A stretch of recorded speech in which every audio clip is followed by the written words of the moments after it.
Welcome, friends, to today's meditation time. I just invite you just to settle in, just really savor this moment that you get to draw away from the busyness of the day, of the evening, of the life, and just really settle and do something with just you.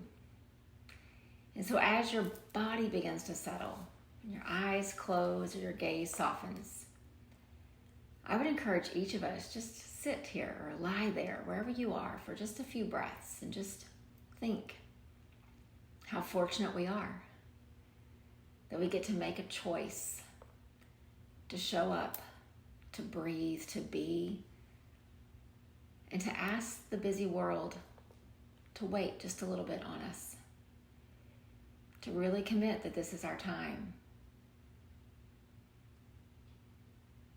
So just reflect on how fortunate we are. And then at the same time, just reflect on this beautiful, consistent practice that you have. We're not trying to master something. We're not trying to get to a destination, but we do need to just affirm ourselves for the consistency with which we show up. And for the longer and longer that we show up, we start to realize that consistency becomes just a stable part of our being. We take it with us when life gets loud and change seems to come at every corner. This consistency of showing up here, it truly is an anchor for all the other parts. And so just affirm yourself. Just think of yourself with a smile about your choice to show up. And then we'll settle together with some collective breaths. And so just allow yourself to be comfortable. Allow yourself to stretch up tall if you're seated, to stretch out long if you're lying down. And just begin to feel the breath moving up and down the spine, from the belly button to the nose. And then on that next inhale, let's take it together. So a slow, deep breath in. And a full, slow breath out.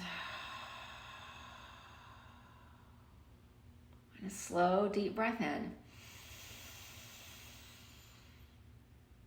And a slow, full breath out. And then one more, breathing in. And breathing out. And then return to a rhythm that feels right for you. Maybe it's that same rhythm we just shared. Maybe it's different. But you respond to what you need. And respond with your breath.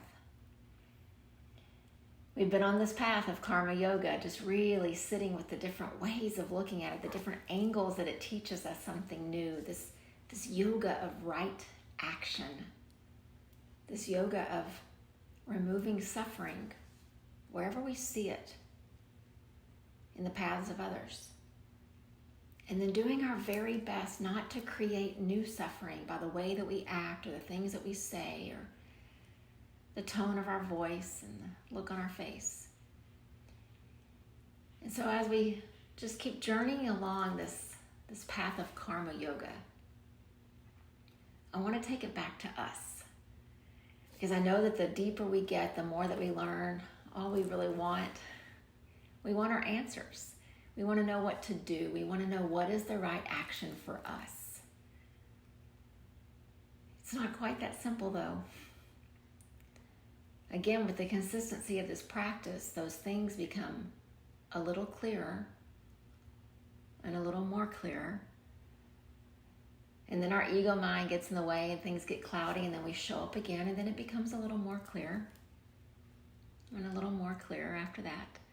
And it's just this beautiful ebb and flow of receiving and acting and pausing and receiving and acting and pausing again.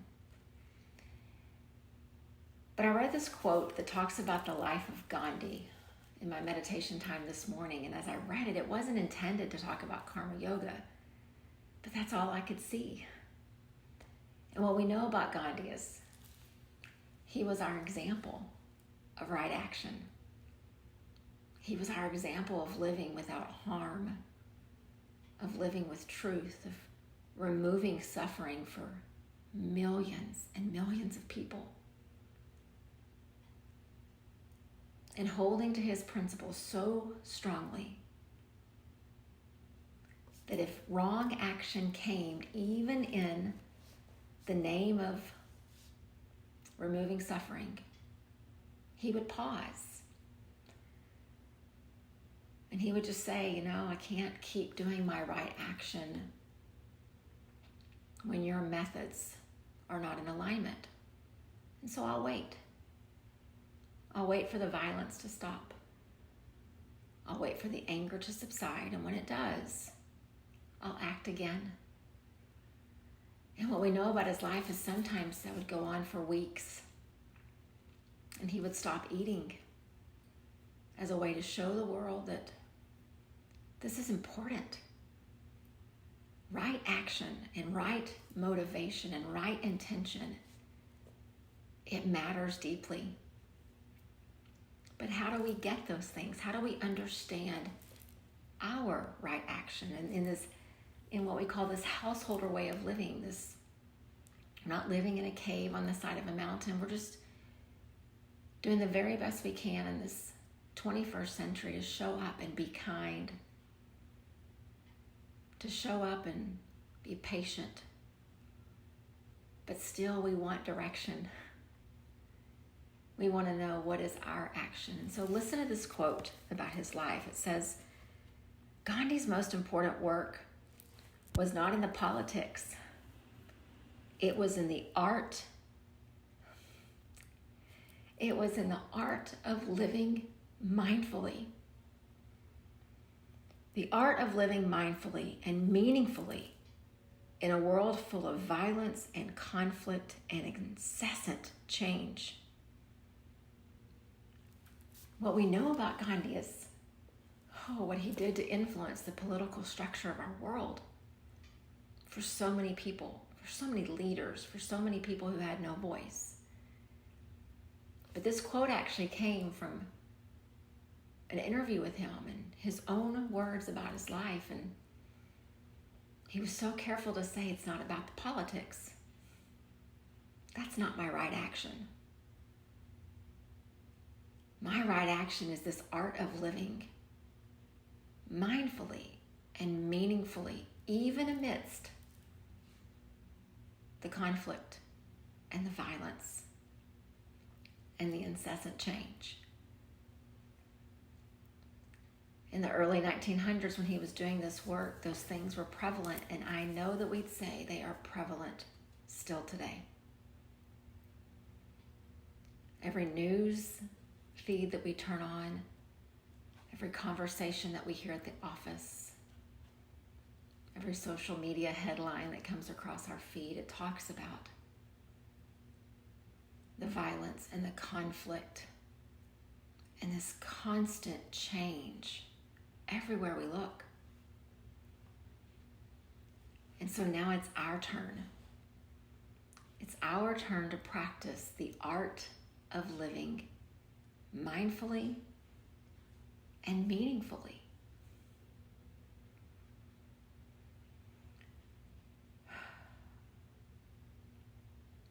It's a tall order. And I think that most of us would rather just have instructions on how to act. If we were just given the directions, we're so willing to do it. We're willing to help. We're willing to remove suffering and harm in our very best way possible. But are we just as willing to work on this art of living? This art of living mindfully and meaningfully. The fact that we've all shown up here together, I think, is a step in the direction of yes. But what happens when we rise up from this spot? Or when the alarm clock goes off tomorrow morning and the new day begins?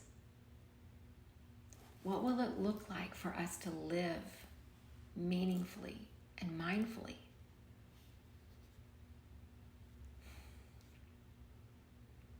Gandhi is a big figure for us to try to follow when we think about the political acts that he did and the agendas that he pushed forward for so many people. And if we look there, we may think, we can't do that. It's bigger than us. But I think that's why he said, no, please don't focus there. Because the lesson is for all of us. We all can practice the art of living meaningfully and mindfully.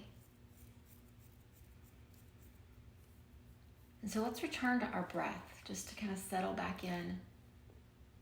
Just find that slow, full inhale, just expanding through your heart center, feeling the vitality of that inhale. And then as you exhale, just relax a little bit more into the seat that you're seated on or the spot where you're lying down. Feel the grounding. Feel the security. And then breathe in again. Breathe in so fully that you feel your heart expanding. And then again, breathe out and find that security of the earth beneath you, holding you steady. And then notice your inhale. Just watch it come in. And then watch it go out. And watch it come in. And watch it go out. And then turn your awareness to your mind. Watch the thoughts. Try not to follow them, just watch them. See which things are kind of knocking on your attention's door, just trying to get you to focus there. See them like clouds. They're going to drift in, see them. And then see them drift out. Just witness and watch.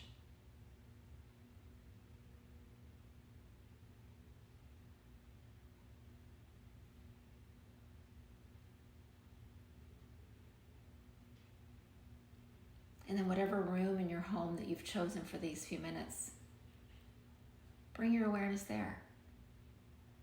Notice the sounds that you hear, even the smallest just movement around you.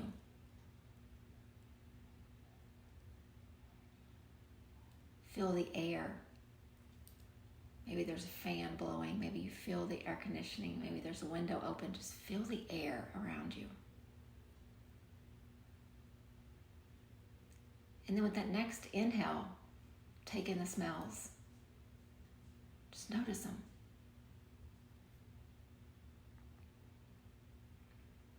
And whatever thing that you are seated on or lying down on, just move your hands and place them on that thing and feel it. The softness, the textures, the fabric, whatever it is, just feel it.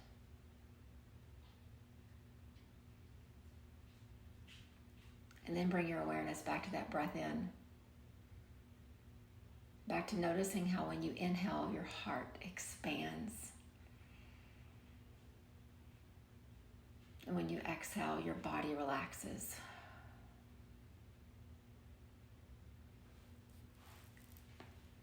That is the practice of mindfulness, of meaningfully watching and being aware. Now, I know it sounds so simple because there's less distractions right here, but our mind is going to go with us. And it's the biggest distraction that we've got. So even here in this moment, we can practice this art of living mindfully and meaningfully. First, we showed up. Then we witnessed the breath. And we watched those thoughts drift in like a cloud, and then we didn't follow them, we watched them drift back out. We allowed our senses to become aware of the things around us. And then we came back and we noticed the breath. I know that Gandhi would agree this art of living meaningfully and mindfully, it's a practice. You don't just read about it. You got to do it.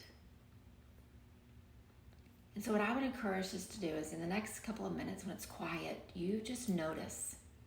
Notice what you're noticing. Maybe it's the breath, maybe it's the noise in the other room, maybe it's the comfort or discomfort of your body. I want you just to notice. And then tomorrow, as you go through your activities of your day, your work, your travels, your phone calls, your emails, see if you can notice that. Yes, you have to engage, you have to do, but see if somewhere in there you can pause, just like we've done together, and practice noticing without attaching yourself to the outcome, without trying to control anything. Just notice. And so we'll practice it together here. The art of living meaningfully and mindfully. Notice what you're noticing here in the quiet.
As you take another deep breath in, noticing it.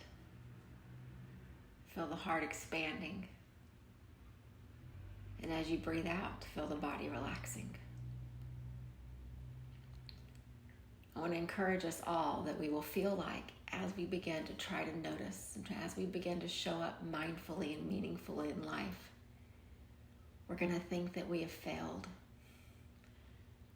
We're going to think about moments when it didn't go very well, when it didn't feel like it went right.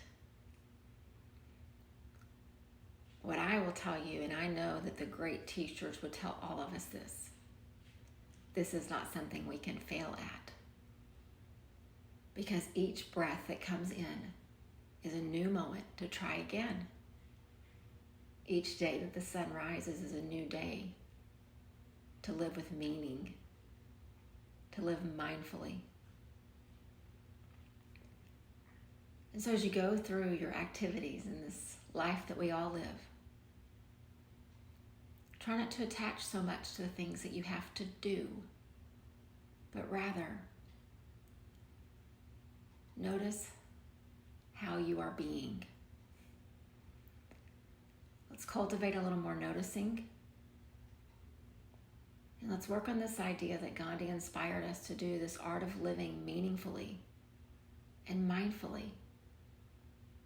And from that will spring out clarity about what each of our right action is supposed to be.